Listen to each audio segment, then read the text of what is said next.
JBN, we keep you informed. I'm Michelle Jones, and in the news, 2 shot, 1 fatally in separate St. Elizabeth attacks. A man was shot dead Monday night at a bar in Williamsfield, St. Elizabeth. He has been identified as 34-year-old mechanic Sanjay Foster. About 9:20 p.m., Foster was standing inside the bar when a man entered and shot him. Foster ran from the bar and was later found on the Williamsfield main road. He was pronounced dead at hospital.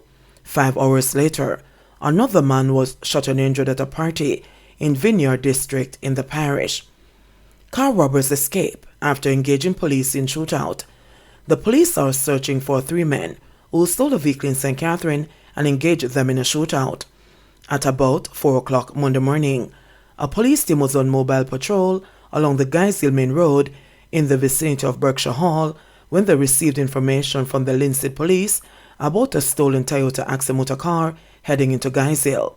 The team responded, and a vehicle fitting the description was observed. The police attempted to intercept the vehicle, but the driver disobeyed, swerved, and began to reverse. The occupants of the vehicle opened fire in the direction of the police, who took evasive action and returned fire. The stolen vehicle crashed into a road sign, rendering it immobile. The men, while still firing at the police, alighted the vehicle and managed to escape into the nearby cane fields. No member of the police team received injuries, and it is not known if any of the gunmen was injured. Men held on board cocaine boat identified. The 3 fishermen who were arrested in Monday's cocaine bust have been identified.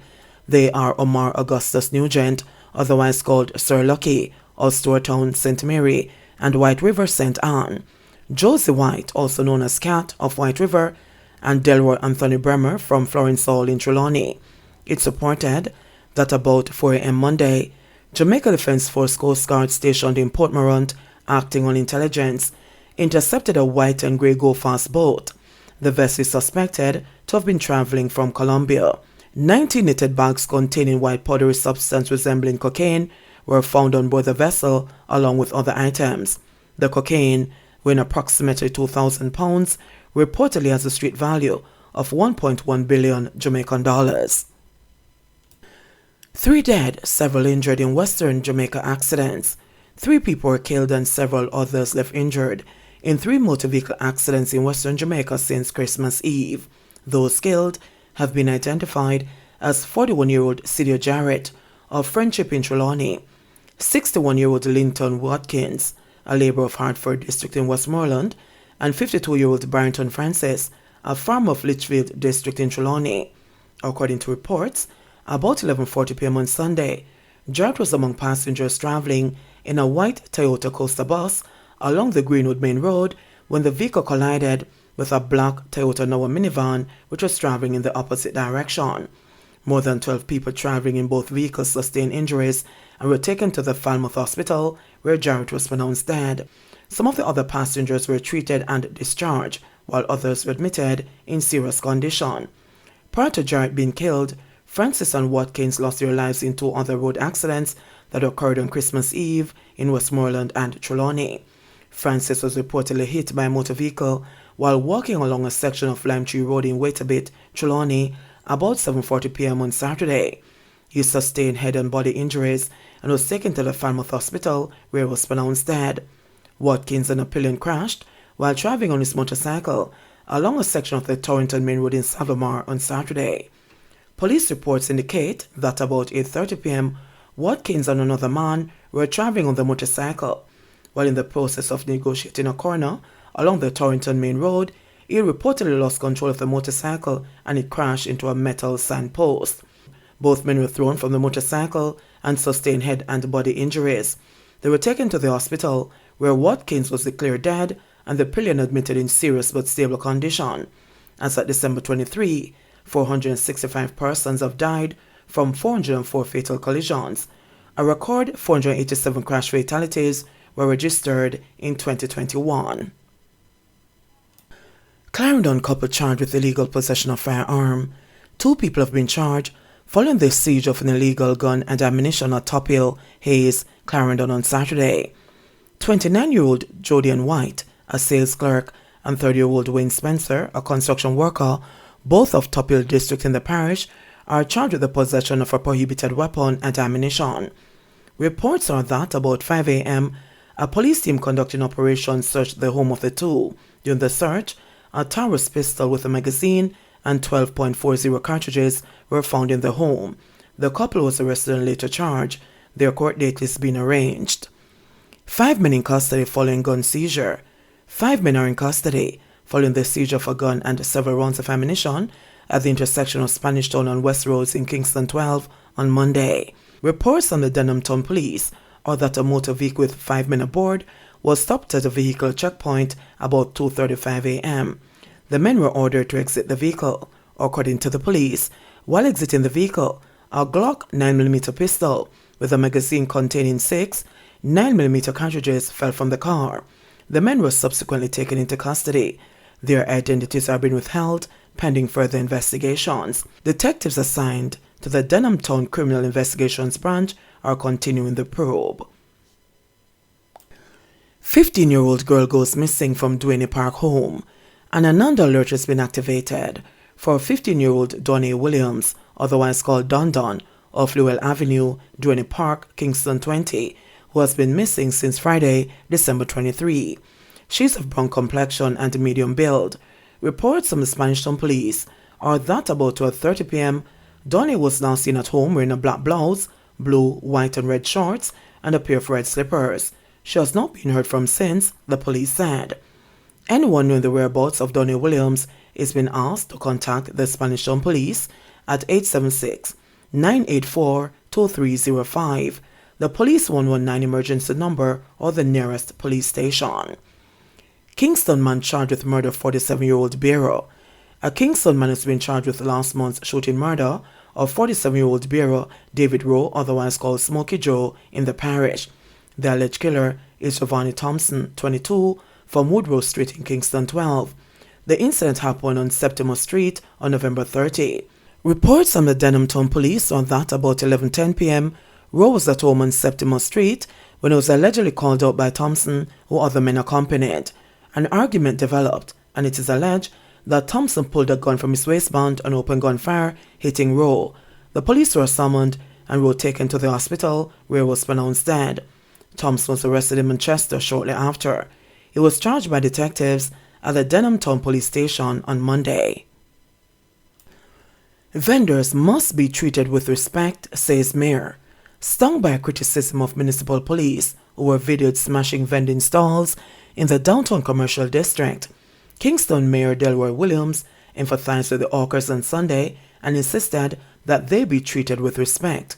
Williams, speaking at a benevolent event for the city's homeless, acknowledged that there have been challenges in striking a balance between street vending and the enforcement of public order regulations. From day one, we made it clear to enforcement officers working within the city space that our vendors must be treated with the dignity they deserve, Williams, who chairs the Kingston and St. Andrew Municipal Corporation, KSAMC, said in an interview.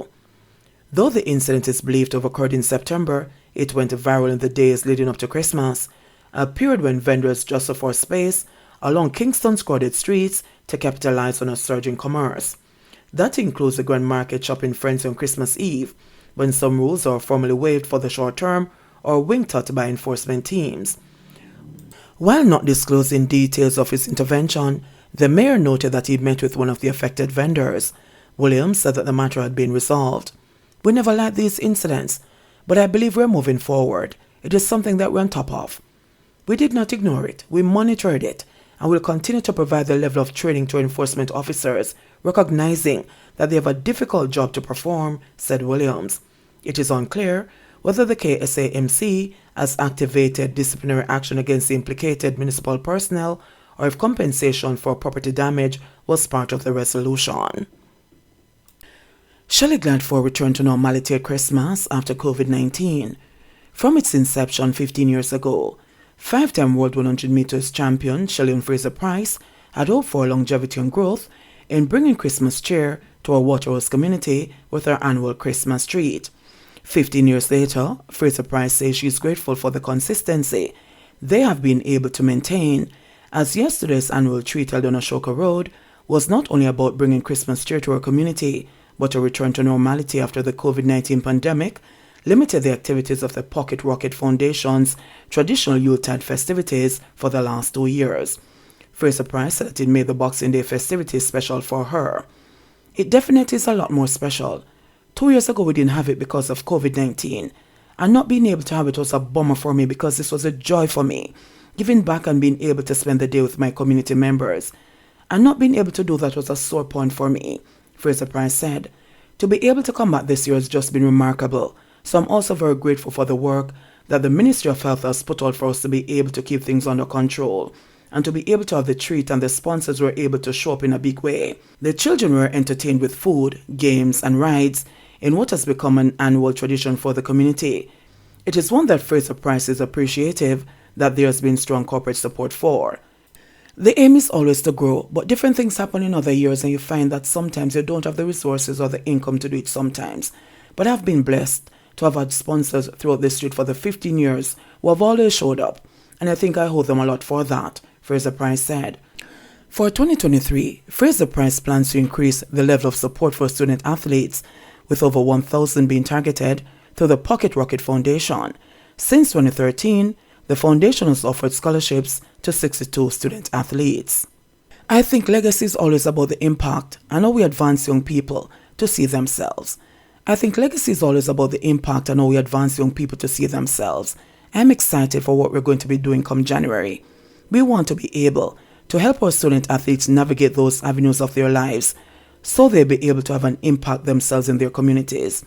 Recently, Nike donated to the Pocket Rocket Foundation, and because of these resources, we'll be able to do more for Jamaican student athletes, Fraser-Pryce said. In sports news, Cavalier hold Arborview in Premier League. Defending champions Arborview were held to a 1-1 draw for the second straight game after coming from behind to earn a point against Cavalier FC in their Jamaica Premier League game played at the Tony Spalding Sports Complex on Monday evening. The result opened the door for second-place Mount Pleasant FA to take over the lead on Wednesday when they take on Molynes United. Arborview, who played out a 1-1 draw against Civil Gardens in the previous game, inched to 15 points, one more than Mount Pleasant FA, with Cavalier FC a point back in third place. In the other game played on Monday, Arnett Gardens were also held 1-1 by Veer United in the second game of the doubleheader. In the first game, Orlando Russell gave Cavalier the lead when he scored in the 19th minute, but Arborview drew level just before half-time thanks to an own goal in the 41st minute. In the second game, Fabian Reid opened the scoring when he gave Arnett Gardens the lead, but Veer United snatched a point with a goal in the 61st minute. Veer United were yet to win a game, were getting a point in back-to-back games for the first time this season and are on 4 points and second to last on the points table. JBN, we keep you informed. Please remember to subscribe, like, share, leave us a comment and click the notification bell to receive our daily news items.